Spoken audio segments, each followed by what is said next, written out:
Hey everybody, this is our chapter 10 chapter overview. This is the chapter on communication theory and modern media. Beginning on page 261, there's the case called The Supervisor's Problem, Keeping in Contact with Employees at Ackerman. Every chapter begins with a case study. I wanted to make sure that you reviewed that because what's really important is if you look at the last paragraph, they ask the questions, how can the supervisor learn employees' strengths and weaknesses when employees are rarely around, as in the case for this company? And how can supervisors encourage and coach employees without frequent face-to-face encounters? When is technology enhancing communication at Ackerman? And when should supervisors arrange for some old-fashioned FaceTime with employees? Well, think about what we're doing right now. I'm giving you a chapter overview or a chapter lecture and covering some of the things I wouldn't be able to do if I didn't use this medium, because we're not in a face-to-face class. And so many of our classes now are online. So we kind of face the same problem. So we need to look at different ways to try to help motivate and involve our employees, students, or whatever it is, because communication is really the key to everything, and there's so many chances for misinformation. So when you look at the communication chapter, they start out with the real basic, how communication works, the whole process, the sender, the message, the receiver, all that good stuff. What's the difference between hearing and listening? Please read that carefully, because a lot of us do it backwards. We hear a lot of stuff, we register noise, but we're not necessarily listening or paying attention. Communicate from the receiver's viewpoint. This is how to effectively communicate. They give us those 4 different ways. Communicate from the receiver's viewpoint, learn from feedback, use different strategies for effective listening, and then try to overcome barriers. And then this chapter sort of goes through each one of those 4 areas.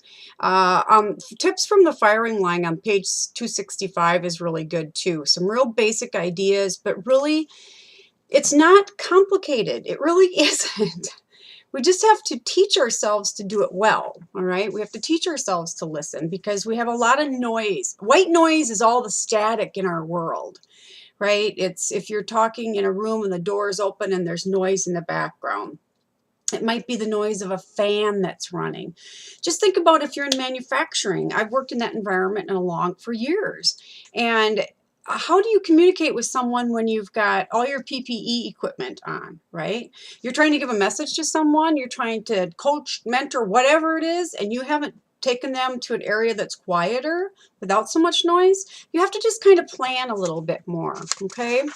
They have the 10 rules for good listening, which is part of some of the work I'm having you do on the agenda and part of your homework stuff. I think it's in the communication wiki is where I pulled that out of. So I asked you to, think about a conversation. And I think the one I shared with you was the texting, and it had maybe 10% of the rules of good listening involved. So we have to be very careful when we text or we send emails. Unless you are an extremely good writer. Let me give you an example. Could you write something for me that could convey irony? Are you that good of a writer? Could you convey anger versus excitement versus, what might be another word that could be misconstrued in writing? Snarky. Ooh, my grandchildren like that word. Can you write well enough to be able to convey those differences? Probably not. Most of us are business writers. We're not, literary people. So we have to be extremely careful. Listening versus hearing, they give you the little table. And then they talk about being prepared for cultural differences as well. Oh my gosh, there's so much of that. We have to really keep things simple. Be careful how much jargon you throw out. Depending on the industry. I mean, I have my military students. I've never seen so much jargon. Oh my gosh. Well, no, maybe in the medical industry might be just about as as many acronyms and jargon that none of the rest of us understand. And they also get into, the whole idea of gestures, facial expressions, all the nonverbal stuff. they talk about feedback, looking for clarification, using reiteration, all these different skill sets, okay? Then when they get on to like page 269, we get into some of the communication barriers. So up until this page, they've sort of given you, all the basics about communication and how to try to do it as good as possible, right? Or do it well. Now we kind of get into, okay, why do things break down? Why when you think you've said it perfectly and nobody else gets it? Or how come when I organize my Blackboard site, you can't find anything? It's perfectly logical to me. But I'm dyslexic. Now, I'm a high-functioning dyslexic. We have people in our family who are severe dyslexic to the point where not being able to read or write past the 3rd grade level. Their world is backwards in almost all things. So I have to be very careful, and that's why I ask you students, I really mean it when I say I need your feedback. If you catch things, because I'll transpose letters, or I'll transpose numbers or whatever it is, especially like typing dates. My right hand will want to type like the left-handed keys, little things like that. But that's a barrier to communication for me because it's a disability, right? I mean, it's a small one in my world, but nonetheless, it can be very confusing for you who are trying to get the message, okay? So one of the things they talk about here is TMI, too much information. That's the information overload. Think about any corporate orientation program. Talk about TMI. By the time the person leaves, they can't even find the bathroom, okay? Because we've just inundated them with months worth of information all in 3 hours or 3 days even, okay? Misunderstandings, word choices, the cultural differences alone, and inferences versus facts. Read that carefully. And, like they give us an example on the top of page 271. This is a way to script. DESC scripting is describe, express, specify, and show the consequences. It's putting together a very short 2-minute conversation that you plan in your head ahead of time so that you don't say the wrong things, so that you use good, or you make good word choices. So they show you the statement how you shouldn't say it. You're so irresponsible. That doesn't work. And then they give you an example of how you would say it better. And usually if you practice in your head, that works a lot better. Cultural differences, the table on page 272, table 10.3 is fabulous. It gives you so many different ideas about how communication breaks down by culture, even by gender and age group. Oh my gosh, let alone. Okay, so let's take the culture and then let's add a different age group within the culture, and then let's add gender within the culture. So now we have 1,000,001 chances for things to break down. The best advice I can give you is never make assumptions. Never assume anybody understands what you're saying. And another tip, if you ever hear yourself saying, that's not what I asked for, I think you should remember that. For I think when we talked about delegation, you didn't communicate very well. It's not their fault. Now, granted, there are some people that struggle, and you need to sort that out, because I'm not saying that you aren't a good communicator and it's not the other person's responsibility, because everybody, it's a two-way street, communication is. But you need to ask yourself, if you're hearing people say that to you more often than you should, and you say, well, that's not what I meant, rethink how you stated it, okay? And then perception and biases, or biases in perception. Look on page 273. What do you see? When you look at the picture, do you see the little old lady or do you see the young lady? Like I said, I'm dyslexic. I can't see the young lady. And I mean, I don't even know how to see the young lady. I can only see the old lady. The only time I've ever been able to see the young lady is when I sat down with someone else and we colored it. Then I could see the young lady.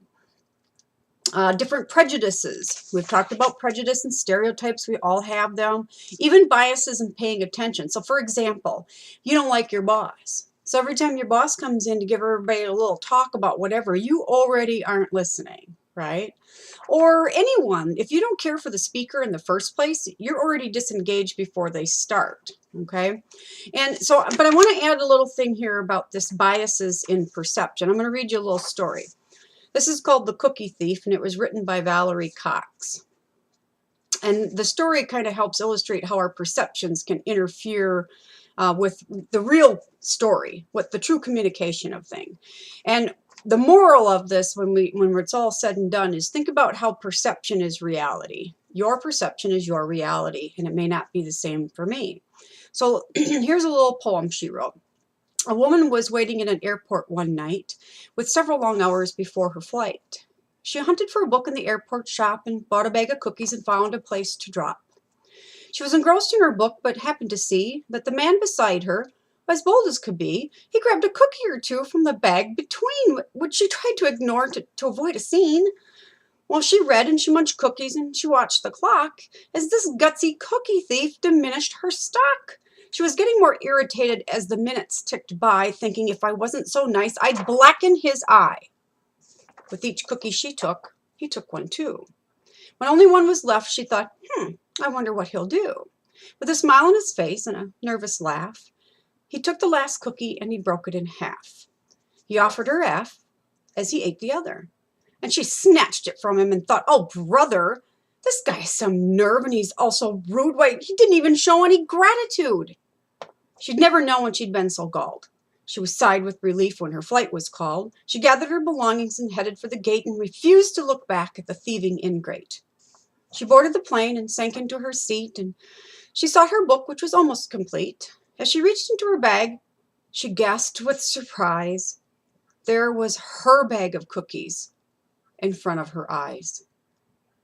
If these are mine, she moaned with despair, then the others was his, and he tried to share. Too late to apologize, she realized with grief that she was the rude one, the ingrate, the thief. So think about that. Yeah, perception is reality, isn't it? So our biases and perception can really interrupt the true message. Now, page 274 goes forward with the different types of message, non-verbal, all that good stuff. And you guys are working a little bit on that. And you did a little bit of it in your wiki, and you're doing some stuff going forward. Talks a little bit about the different forms we use, like email, letters, even old fax machines are still in this book. Different types of mail, and then it's not so much the different kinds of media that you use, it's making the right choice, okay? So you have to really be careful. And they give an example on the bottom of page 280. When's the best time for written communication? When's the best time for oral communication? And believe me, this is very different generationally, because I can tell you from experience, a friend of mine's daughter, I think it was around 17 at the time. Now she's in college. Now it's been a few years ago now. Her boyfriend broke up with her with a text. Well, in my day, it just wouldn't happen that way. Not just because we didn't have texting, but that's just something that, involved a conversation. Or at minimum, you had your friend go break up with them if you were in junior high or something like that, right? But today, people in the younger generation may not see the need for this oral connection, whereas someone in my generation is like, whoa, wait a minute, you need to call me. What's going on here? You need to call me so we can talk about this. Sometimes you really just need to have a record of things, so therefore you put it in writing. Even if it's via email, you can save the email and have a hard copy of it. But be very careful with your emails. You guys already found out with me, if you don't give me enough information, like put something relevant in the subject line, tell me what assignment you need help with by assignment number, tell me what class you're in, because all your instructors have all these different classes running, but they're not always all different. Like I have 2 sections of diversity running at the same time, 2 sections of supervision running at the same time. So who are you? So you need to help people. You may think that you don't need to do that with your boss. What do you think? You're his only employee? You think that's all he's got to do all day is wait for your communication? It doesn't work that way. Then it gets into this whole idea of communicating in organizations, formal versus informal, which most of the time, if it's informal, we're talking about gossip and rumors. I'll give you a little fun thing to do. Go to work with a blank clipboard, just a blank clipboard, or put a piece of blank paper on it, whatever, and just take a pencil and do tic-tac-toe on it and walk around your workplace. See what happens. I call it the clipboard syndrome. It's a blast. People get freaked out. Like, what are you doing? What are you writing down? I promise by noon, everybody at lunch will be saying the company's moving to Mexico. Okay. And it talks a little bit about the grapevine as it wraps up this whole idea of gossip and rumors and all of that. And then how you as a supervisor need to nip these in the bud as soon as possible. Otherwise, they become bigger than they need to be. Okay. Well, that about wraps up chapter 10.